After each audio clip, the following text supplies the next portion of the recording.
Amazing wisdom. Entrepreneurs, business leaders, Success. CEOs, Amazing success. around the world. This is the Success Nuggets podcast. Have you ever wondered what you could learn and how inspired you'd be if you asked incredible people from around the world about the patterns that drive progress? Get ready to dive into a world of insights and inspiration. This is the Success Nuggets podcast with the founder of the Digital Light Bulb and your host, David Abel.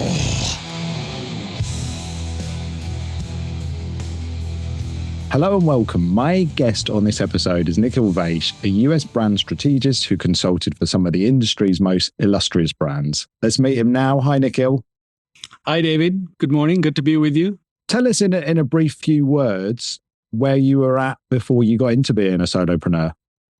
Okay, so I started in advertising, like you said. I worked at large agencies in India, UK, New York, and on some big fancy brands that I had the honor of working on, like Unilever, IBM, Kodak, PricewaterhouseCoopers, Citigroup. So I covered the gamut of consumer and business brands. And then I left advertising, just wanted to push myself out of my comfort zone, ended up starting a company with an old buddy of mine who was a programmer. It was like 5 programmers, a web designer and me. And we worked with early stage startups. We launched our own little thing at that time. And then in 2015, I wound that up and started consulting. And that's what I did for almost a decade. And this year, I started a new company called BoostSolo. As the name says, the goal is to boost solopreneurs. Yeah. Who becomes a solopreneur? I'm just trying to work out the lines now of a solopreneur versus an entrepreneur. Who's becoming a solopreneur these days? It's a great question. And I think there is a distinction between entrepreneur and solopreneur. And here's the way I think about it. And I'm sure there are other definitions. But to me, entrepreneurs are typically people who go looking for outside capital, VC money or investors. Solopreneurs typically are trying to build a one-person business. So the idea is really to replace your corporate paycheck with a self-sustaining business. You may end up getting a virtual assistant, 1 or 2 employees, but you're not actively seeking capital and trying to become a unicorn. Actually was the impetus for why I started this company. So you have young people who I would say, pretty much straight out of the womb today, want to be their own boss. And then the other end of the spectrum, you do actually have ageism. So you have people like myself, you turn 50 and poof, you're pushed out of the workforce. So you have to work for yourself. So that is what has given rise to solopreneurship. And I think it was already happening, but the pandemic was sort of the spark that lit the flames. Yeah. What's the sort of number one question solopreneurs are asking as they get in or find their way a couple of years in? Yeah, I think it's really about, there is a mentality of if I build it, they will come, because it's become so easy to launch a business. It's easy to register an LLC. You can build a site out of the box on Wix or Squarespace. You can add SEO. You can do 100 different things, which feel like you've got a successful business going. And initially what I found is your network sort of sustains you. Your first few clients come through your network. But when you reach the edge of your network is when reality sort of starts to hit. And you suddenly realize now you've got to actually have a brand. You've got to figure out how to market yourself. You've got to figure out how to differentiate yourself. And I think that's sort of the aha moment for a lot of solopreneurs. And how do those kind of people handle not having a manager to either learn or keep motivated? So I think, again, which side the grass is greener, right? So I think on one side, you have a guaranteed paycheck, right? If you're working in the corporate world, even if you're a little miserable, at least you know your health insurance, your paycheck is coming every month. On this side of the fence, you don't have that. But what you do have is complete freedom. So you can wake up every morning and kind of decide how you're going to run your day, right? And I think part of that is navigating the fact that, again, on the corporate side, you have a lot of resources. I could pick up the phone and call somebody here and somebody would help me with that and research would happen. But you have to now learn how to do all of those skills, right? And that's kind of what BoostSolo is designed to do, is help you learn the skills and become competent in areas, because you do have to wear many hats. You have to understand finance. You got to understand operations. You got to understand sales. You got to understand brand building and marketing, right? You don't have to become an expert in any of those areas, but you do have to understand how to run a business by understanding the components or facets of how to actually use that to power your business. So that, I think that's really, it's sort of a balancing act, but I will tell you one thing that has fundamentally changed is AI. So I would say a couple of years ago, it was much harder to be a solopreneur, because there was a lot more sort of laborious, intensive. And I think a certain type of person who typically is a fast learner, loves to learn, thinks of challenges as, learning opportunities, would typically become a solopreneur. Now I think it's the field is wide open because AI can help you do half of the things I just talked about. It can help you build competency without having to go and get, a training course or a semi PhD in any of those areas. Yeah, right. So you can really move quick with these. But does anything really replace the human touch of feedback, being a critical friend or having your back? Can a machine do that? Or do the solopreneurs still need human contact? Oh, absolutely. And I mean, I think we've talked about this before. Like, I think human contact is becoming more important than it's ever been in just history, right? And I still believe that, I propagate stories. I tell solopreneurs, you need to tell your stories and stop selling your products. And that's all about human connection. And if you go back to the dirty little secret of advertising is people make every decision in life emotionally. And then we post-rationalize, right? So therein lies, I think, the rub.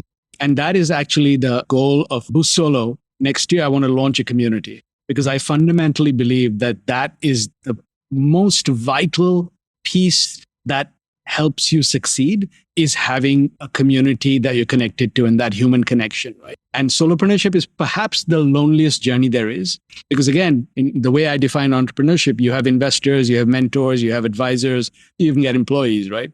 You're still surrounded by quite a few people, even though people describe entrepreneurship as a lonely journey. Solopreneurship is a lonely journey because there is nobody else. And, I felt it having done this for almost a decade now, and I'm yearning for a community. And that's why I want to build one. And I'm in the process of launching a podcast, and everybody I've spoken to has come back and said, absolutely, it is really lonely. And thank you for reaching out. And it's nice to know that we may feel like one, but there are many of us out there. Solopreneur can't win every week or every month. You take it in turns, right? Yeah, absolutely. And I think so. It's two things, right? One is I feel like helping others is a very selfish thing. That's what I've always said. In fact, years ago, I built a campaign for a nonprofit called Do Selfish. And it was do selfish acts to help yourself. And there's actually science that supports this, that people who help others are the happiest people. Because something happens in your brain when you see the smile or hear a thank you for something you did for somebody. And I'm not a scientist, but I know that it activates chemicals in your brain. And that's much more joyful than going and buying yourself something or a new bike or a car. That feeling lasts much shorter period of time than, say, Nikhil helping David or David helping Nikhil, right? Yeah. And I think the other part of it is learning, right? Every time you interact with somebody, you help somebody, there is sort of an exchange of ideas and perspectives and views. So you get enriched in ways beyond just, making a connection. There's been so many valuable insights in this podcast, Nikhil. It's just a short show. I said it would go quick. Let's give the audience two more. Any self-care routines or tips, things you think you do differently that people should have a look into? Yeah. So two things I will say. One is I have, going back to community and support, and I think this also touches on mental health, is I've learned to have two types of angels, right? One is the angels who are like supporters, and I'm not talking about venture capitalists or angel investors, but the ones whose unwavering support I have. No matter what I do, they will always support me 100% and so lift me up. So I have that type of angel. Then I have what I call truth tellers. Now, those are the people I go to when I really need some sort of like reality checks on my, what I'm doing. I'll build a business plan and I'll go to these truth-telling angel to say, okay, look at this and give me feedback. And it'll be painful. And I will, lick my wounds for a minute and say, okay, I worked on that for a week and you just, tore it apart, but I know they're helping me, right? So that's one, I think. It's very important to have when you're running your own business. Yeah. So you get out of your own head. The second is just a daily routine that I do. So I actually have a piece of paper, which I don't have with me right now. Otherwise, I would show it to you, where I go in every morning. The first thing I do is I write down my key tasks for the day. And I also have an I am statement every month, which I write in terms of what my goal is for that month, right? And it's a stretch goal, usually something that's not going to happen in a week or a month or a year, but I put it out there. And then I work down my tasks for the day. And as I go through them, I sort of check off the tasks that I complete that day, which also gives you a feeling of sort of movement and progress. It also keeps you honest in terms of not doing busy work, right? Because these are just important tasks. This is not admin. And then the beauty of this is I also have a carryover. So if I don't finish something at the end of that day, I don't lose sleep over it because I know I've moved it to the next day. It was for good reason, right? And I think there's a fundamental thing that happens when I come home, I leave my work behind. Because I think that is really important. And as you know, with running your own business, you have to draw some lines, right? Otherwise, you could be doing this 24/7 and burn out a lot faster than a crappy corporate job can burn you out. So I think those things are really important. That is invaluable advice. I think burnout for solopreneurs is a really important thing just to watch out for. So please listen into Nikhil's advice or go and look up BoostSolo. Nikhil, if you were to have a one golden nugget for life, what would it be, please? I think it is showing up every day. That is, and you've probably heard this before, and it's probably a big cliche, but there's a reason why a lot of people probably say it, because I think that is the difference between success and failure, is showing up on your worst days, right? I was telling you at the beginning, this has been a really tough week, and I want to bury my head in the sand in many hours this week. Yeah. But I continue to show up. And I think that is the most valuable lesson I've learned, is the people who show up, even when they don't want to, are the ones who will find success. Wonderful. Well, thank you for showing up today. You've been a wonderful guest, Nikhil. Thank you, David. I've really enjoyed it. Join David and his incredible guests next time on the Success Nuggets podcast. And to find out more, visit onegoldennugget.com. Thank you for listening.